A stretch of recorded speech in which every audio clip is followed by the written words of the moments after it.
bisimillahi barke maam Cheikh Ahmadou Kabir Mbaye jëmm ju tedd ji ngeen jàkkaar lool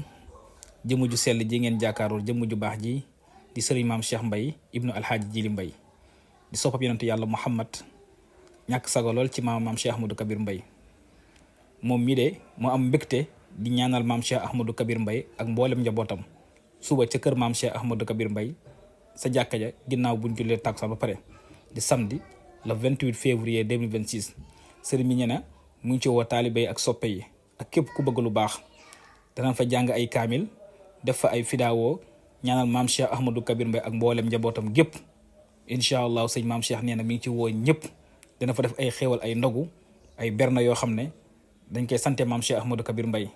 ñi ko ñaanal moom mii mu yàgg fi lool tànd wér ci barkeb soppam ba Seydina Muhammad